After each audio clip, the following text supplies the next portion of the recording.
In one sense, it's very different. We have the internet.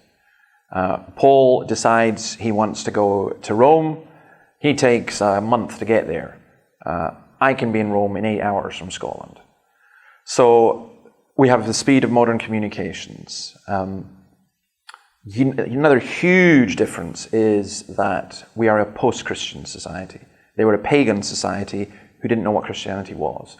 We are a society who thinks that we've grown out of Christianity. So those are massive, massive differences. But there are some things that are very much the same.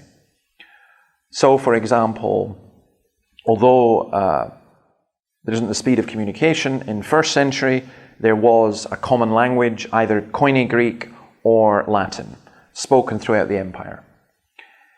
In modern Europe, it used to be that the lingua franca was, of course, French, but now it's English. Most people under 40 will speak some English. Not everybody, and it should not be assumed that that's how you communicate with people, but English is a medium. Another aspect that's very, very clear to me is whereas we think, or our politicians say that we're progressing, actually we're regressing, and we're regressing back into a Greco-Roman pagan view of the world. And what that means is lots of things that are really distressing for the society and the culture, because the Greco-Roman pagan world was not a great world, and we're regressing to that.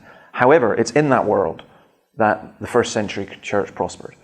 And I find that there's some great similarities, that when I read Romans, when I read Galatians, when I read Corinthians, that's my world. That's the world I live in modern day Europe. And so, in one sense, it's almost easier to communicate the gospel in that than, let's say, 19th or 18th century Europe, where everyone presupposed that they were Christian. Now, a huge number of people will say, I'm not Christian, I don't want to be Christian.